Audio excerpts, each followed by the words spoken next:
నా పేరు సహీద్ సత్యనారాయణ సార్. కొమరాడ మండలం పాలెం గ్రామం.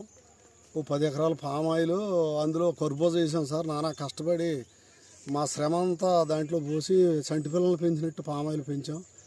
రాత్రి ఏనుగులు సుమారు 7 ఏనుగులు సార్ ప్రవేశించి మా కళ్ళెదుటే మేము చూస్తుండగా, నిశ్చేష్టులు అవి చూస్తుండగా ఏం చేయలేము. ఆ ఏనుగుల్ని మొత్తం నాశనం చేసి ఈ పామాయిల్ మొక్కల్ని మొదలతో సహా లాగేసి తినేసేది సార్. మొత్తం 10 ఎకరాలు నాశనం చేసి అందులో ఉన్న కర్బూజా కూడా నాశనం చేసేది సార్. ఇది ఎప్పుడు నుంచి 10-15 ఏళ్ళ నుంచి ఏనుగులు బెడద ఈ ప్రాంతం రైతులు కొమరాడ పార్వతపురం రూరల్కి ఈ బెడద ఉంది.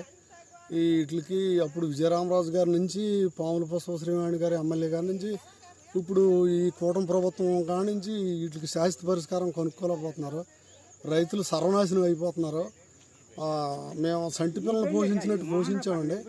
సంటి పిల్లలు పోషించినట్టు ఈ పామాయిల్ని పోషిస్తే శుభ్రంగా ఇది మొక్కలు సిగుళ్ళు లాగేసి నాశనం చేసేసారు. చాలా బాధగా ఉంది.